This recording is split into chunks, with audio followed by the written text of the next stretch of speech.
Tapi saya di Batang, kebetulan sekarang saya berada di Terminal Malengkeri, menunggu kiriman dari kampung. Nah, kebetulan Salam Matalebaka Menrini, dan ironisnya tidak ada perubahan. Singkama-kama ciki saya. Dari dulu sampai sekarang, dari puluhan tahun lalu, Terminal Malengkeri tidak ada perubahan. Ngapain akan manis sepi na po yang karaing.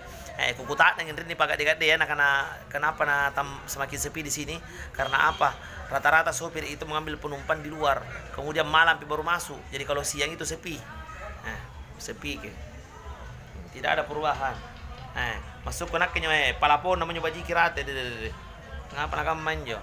Jadi saatnya sekarang ini anggota dewan yang baru dilantik saatnya sekarang buktikan janji-janjimu. Minimal ini Terminal Malengkeri baji kirong.